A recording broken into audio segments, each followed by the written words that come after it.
Welcome to Business Central video series. This is Michael Pito from Vistas Cloud. You post the related payment lines on the payment journal page when you make payments to vendors or customers, or reimburse your employees.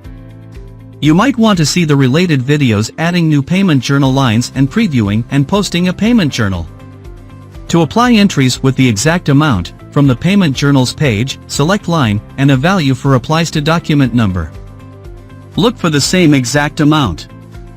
Make sure that the balance is 0.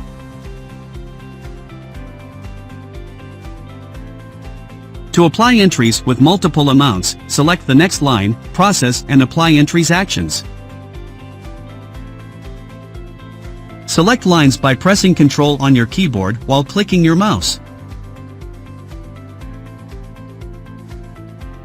Select process and set applies to ID. Since our example has a balance that is not equal to 0, we need to unapply other entries by deleting the ID.